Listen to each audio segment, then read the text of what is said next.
Hitler's last days.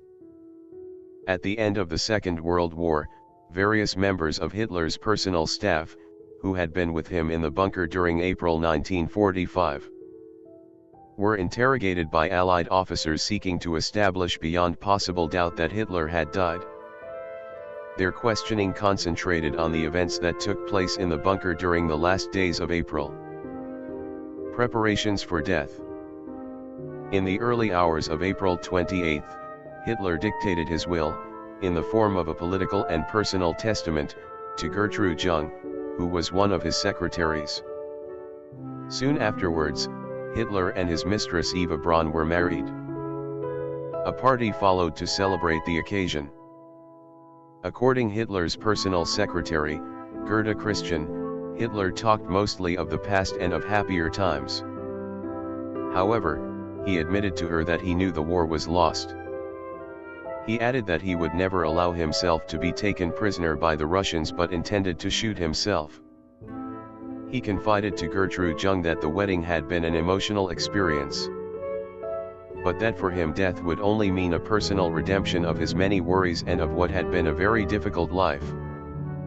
Christian left the ceremony early, telling Jung that she had been unable to stand the atmosphere of gloom and despondency. On the morning of April 29, Italian partisans executed Mussolini and his mistress, Claretta Petacci. This served to reinforce Hitler's determination that neither he nor Eva Braun should face this fate. Hitler ordered his staff to prepare for the end. An eyewitness noted that Hitler's SS bodyguards were destroying his personal papers. Elsewhere, one of the doctors was instructed by Hitler to poison Blondie, his Alsatian dog, and Eva Braun's spaniel. The eyewitnesses also described how in the afternoon of April 29 Hitler went from room to room shaking hands with all but his immediate staff, saying a few words of encouragement and thanks to each.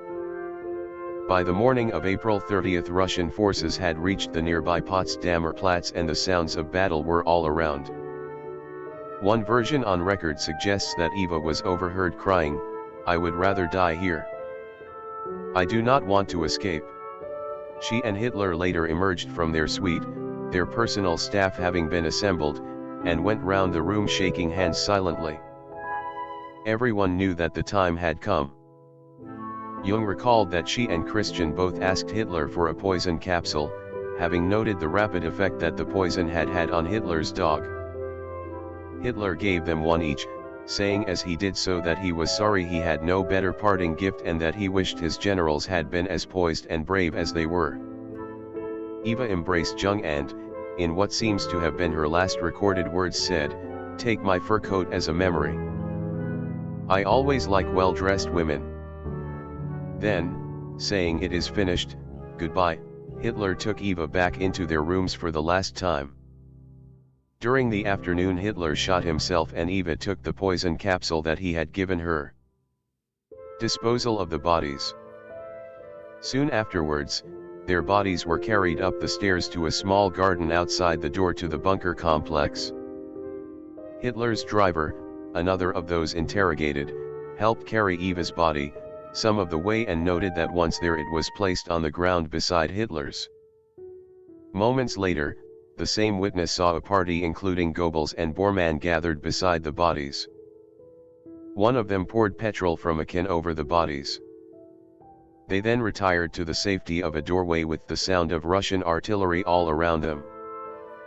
Hitler's adjutant lit a petrol-soaked rag and threw it on the bodies, which immediately burst into flames. The group made the Hitler Gruß and withdrew. The bodies were only partly destroyed by the fire and were later hastily buried in a shallow bomb crater. According to Russian reports, the bodies were exhumed by Soviet troops and taken to Magdeburg in East Germany, where Hitler's body was said to have been finally destroyed in April 1970 by the KGB. Two fragments of the body, a jawbone and skull, were preserved. They were displayed in an exhibition at the Russian Federal Archives in Moscow in April 2000.